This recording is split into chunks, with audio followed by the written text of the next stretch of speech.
Oke, kali ini kita akan sedikit belajar tentang yang lebih advance ya. Jadi kalau sebelum-sebelumnya Anda bisa lihat video saya tentang sistem digital, tentang kombinasional dan sekuensial. Mungkin kali ini kita akan sedikit advance, yaitu tentang memori atau RAM yang nantinya sebenarnya ini banyak digunakan di komputer ya. Di dalam CPU atau komputer ini banyak digunakan. Termasuk sebelumnya kita juga sudah pernah belajar ALU, Arithmetic Logic Unit. Nah, kalau kali ini kita spesial belajar tentang memori atau RAM ya. Oke.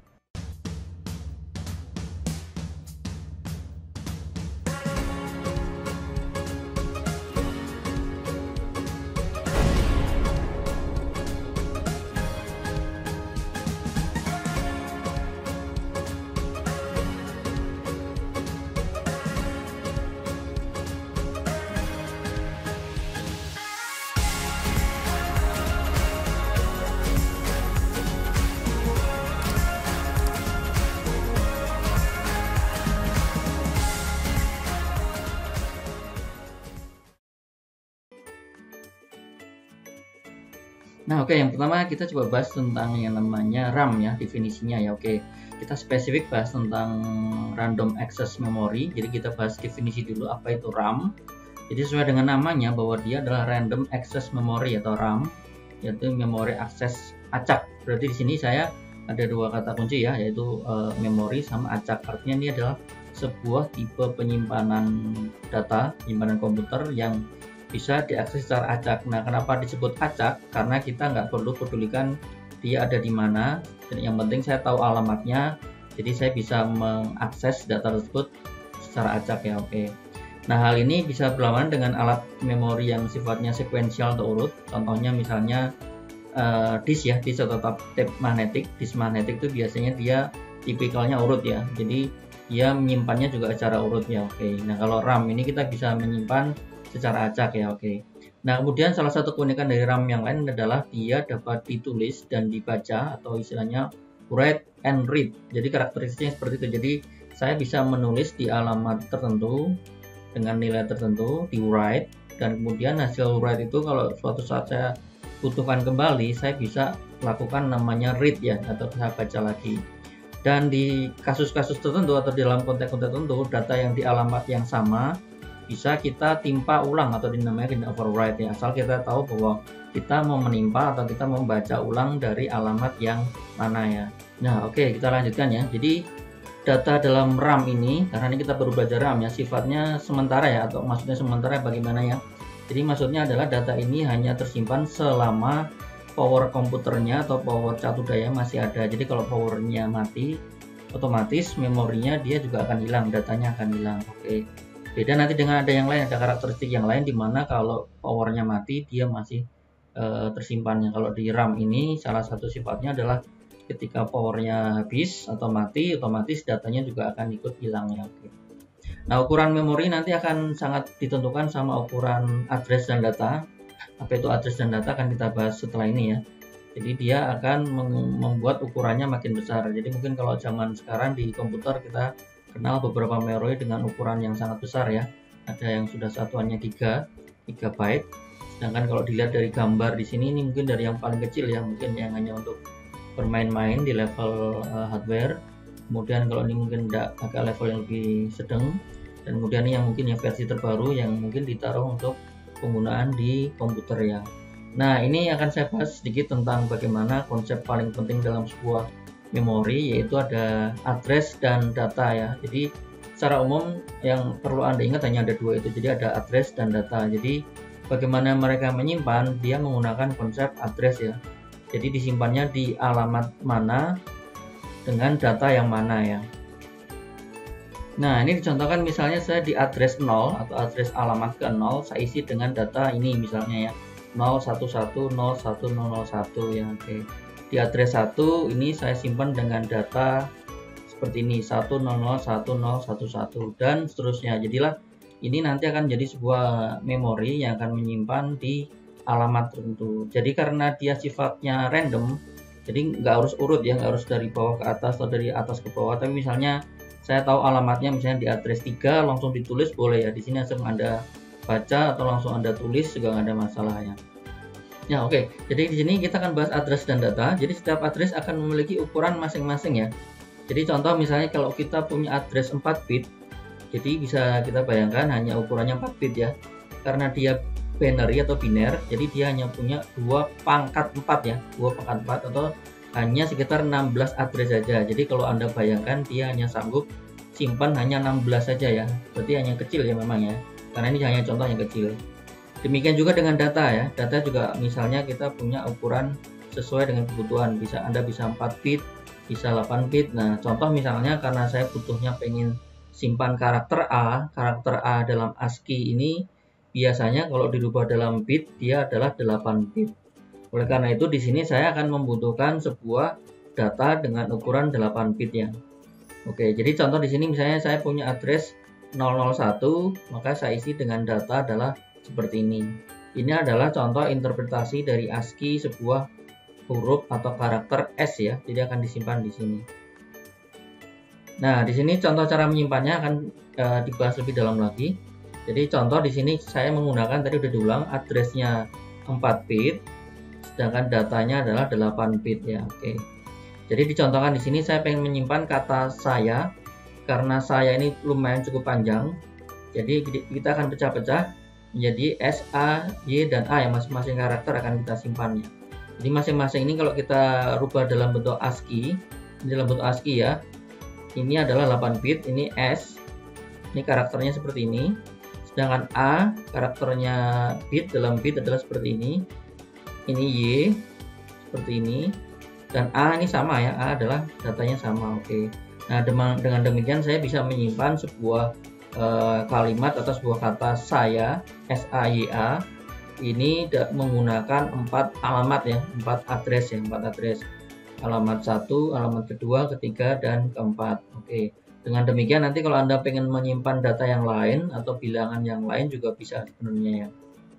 Oke, sekarang saya contohkan bagaimana mengilustrasikan konsep write dan read dalam konsep yang sederhana ya. Jadi pada awalnya di sini akan dijelaskan karena ini masih kosong.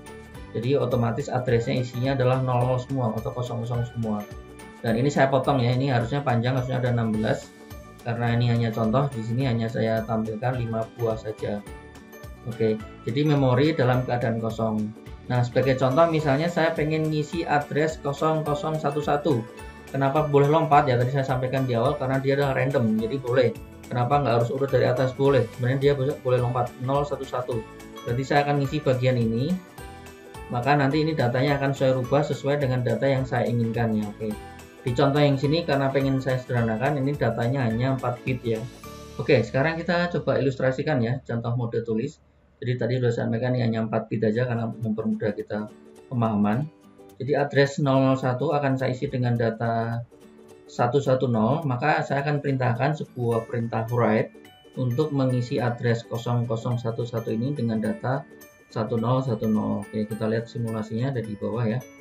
Nah, di sini setelah diisi, berarti yang awalnya 0, sekarang udah diisi, dia berubah datanya menjadi 1010. Jadi data di address ini akan diisi dengan 1010. Nah, ini posisinya sekarang sudah diisi ya. Sekarang saya pengen lanjut. Sekarang address 0101 yang sebelah sini. Ini yang awalnya 00 akan saya perintahkan dengan write diisi dengan 0100. Oke, dengan demikian yang terjadi seperti apa? Yang terjadi seperti ini ya. Oke. Jadi data di 0101 ini akan diisi dengan 0100. Jadi udah ada isinya sekarang. Oke, lanjut ya. Jadi lanjut sekarang saya pengen ngisi yang sekarang yang 001. Yang 001 ini akan saya isi dengan data contoh misalnya 111. Oke. Saya akan perintahkan ini dengan write.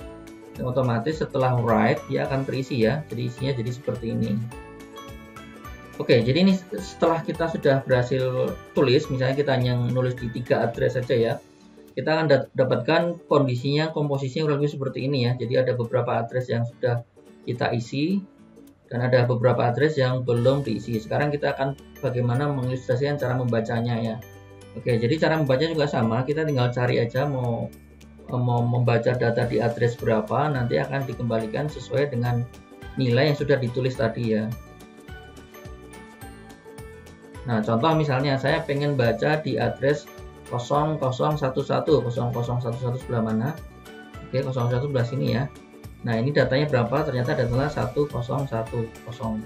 Nah, nanti akan dikembalikan bahwa data di address ini adalah ini. Nanti akan dikembalikan ke yang memanggilnya ya. Oke, contoh lagi. Misalnya mau baca data yang 0010. Oke, yang sebelah sini 0010.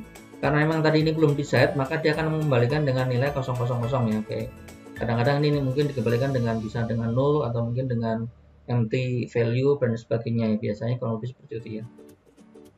Nah, oke, sekarang kita coba masuk bagaimana cara kerja RAM dalam konteks yang agak lebih advance sedikit. Dalam di sini bisa Anda lihat gambarnya sebelah sini. Jadi di sini ada, kalau digambarkan di sini adalah address decoder. Apa itu decoder? Waktu itu juga udah dibahas ya. Nanti cek video lagi tentang decoder. Jadi dia intinya akan mengubah, di sini nanti ada inputan. Nah, di sini ini adalah blok-bloknya. Jadi kalau di sini contoh 3 bit ya, ini contoh 3 bit. Maka saya akan punya 8 saja karena 2 pangkat 3 ya. Jadi saya akan punya 8 address ya. Punya 8 address 1 2 3 4 5 6 7 8. Jadi hanya 8 ya, oke. Datanya ada berapa? Datanya tergantung di sini kita mau berapa bit. Kita juga hitung ya, 1 2 3 4 5 6 7. 1 2 3 4 5 6 7 8 ya. Ternyata juga ada 8 bit ya. Oke, datanya ada 8 bit. Oke. Nah, kemudian di sini selain itu, di sini ada beberapa mode. Kita di sini ada pengontrolnya, modenya mau read atau write. Jadi kalau mau baca, saya akan posisikan dia dalam posisi read. Sedangkan kalau pengen write atau tulis, saya harus posisikan dia dalam write. Kemudian selain itu di bawah ada chip select. Chip select ini ada kaitannya sama data bus di sini ya. Jadi datanya nanti akan keluar masuk dari sini. Jadi kalau memasukkan data ke sini, kalaupun keluar juga sama ya, nanti ke bawah. Oke. Biasanya chip select ini nanti biasanya kaitannya dengan write ya. Jadi ketika saya pengen memerintahkan untuk write, maka di sini harus di chip select dulu ya, biar posisinya udah ready untuk dilakukan pembacaan atau penulisan ya. Oke. Nah, sekarang kita coba contohkan ya, contoh yang paling sederhana ilustrasinya. Sekarang saya pengen menulis atau pengen write di 011 ya. Oke. Ya, alamat 011 atau kalau dalam bilangan ini adalah 3 ya. Jadi di sini 011 nanti di decode sama decodernya, posisinya ada di sini 012 ya. Jadi karena dia 3, 011 ada di sini. Oke. Sekarang kita cek dulu dia modenya apa? Modenya read atau write. Misalnya di sini dipilih yang mode write ya. Di sini dia memilih mode write. Oke. Karena dia milih mode write, berarti di sini datanya harus dipersiapkan dulu. Saya pengen memasukkan data berapa, oke. Contoh di sini saya pengen memasukkan data dengan data contoh seperti ini ya. Ini acak aja ya. 0101 1001 ya, oke. Nah, supaya datanya ini bisa masuk, saya harus perintahkan dia melakukan chip select ya. Artinya chip select ini dia akan memindahkan data yang dari sini untuk bisa disimpan di sini ya nanti ya. Ini kan masih kosong ya. Jadi ketika ini saya perintahkan chip select, dia akan pindah lari ke atas sini ya. Oke. Nah, gambarannya kurang lebih seperti ini ya. Jadi nanti dia datanya akan pindah ke sini ya. Oke. Nah, selanjutnya ketika kita udah bisa write, sekarang kita pengen coba dia read ya, read atau baca ya. Oke. Jadi dalam kondisi ini saya pengen masih sama, saya pengen baca data di bagian sini 0011 ya. Oke, saya pengen baca address di sini. Nah, di sini kebetulan ini sudah ada isinya. Nah, saya memilih mode read ya. Dengan demikian ketika ini modenya read, otomatis nanti data yang ada di sini akan seolah-olah dipindahkan untuk di bus di sini, untuk dioper ya, atau untuk nanti akan dialirkan ke siapa yang membutuhkan data tersebut ya. Jadi ilustrasinya kurang lebih seperti ini ya. Nah, data ini akan dipindahkan ke sini ya. Oke. Nah, itu tadi kurang lebih gambarannya. Jadi nanti ketika kita ketemu secara fisik, contoh nanti akan kita jelaskan di video yang selanjutnya ya. Kita nanti di video akan menggunakan salah satu contohnya menggunakan IC yang ini 6116. Nah, yang paling penting di sini ada ini ya, ini gambar secara umum. Jadi gambarnya kurang lebih ada selain address dan data, di sini ada address dan data. Di sini ada beberapa mode, itu CS, OE dan WE ya, nanti akan saya jelaskan. Oke. Di sini juga Anda lihat panahnya, jadi panahnya address hanya satu arah, berarti dia hanya seolah hanya input aja. Sedangkan data bisa dua arah ya, jadi dia bisa write, bisa read, jadi bisa kedua arah. Oke. CS, OE sama WE ini apa? Jadi CS ini chip select atau chip enable boleh, sedangkan OE sama WE ini adalah write enable sama output enable ya.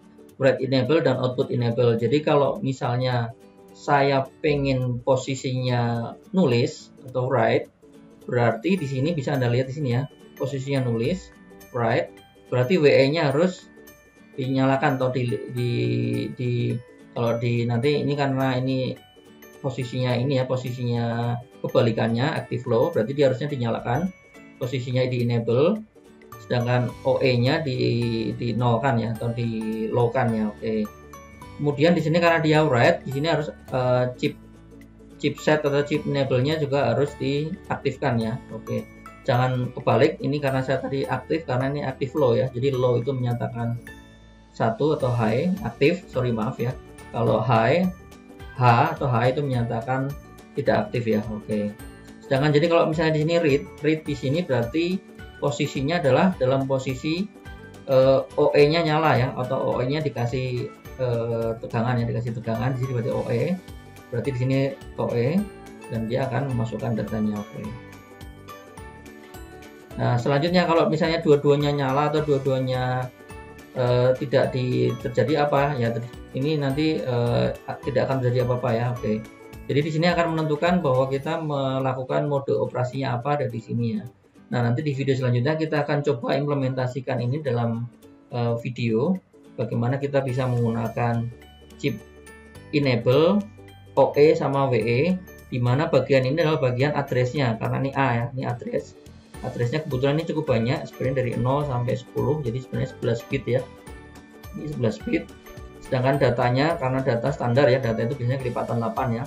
Di sini 0 sampai 7 ya, atau 8 bit ya, datanya ada 8 bit. Oke, nanti di video selanjutnya bisa Anda lihat bagaimana kita mengimplementasikan atau mensimulasikan bagaimana RAM ini bekerja biar Anda punya bayangan bagaimana RAM bekerja ya. Oke.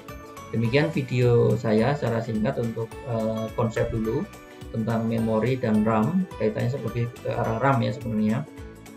Silakan jika Anda ada pertanyaan dan komentar, silakan isi di bagian komentar ya. Oke.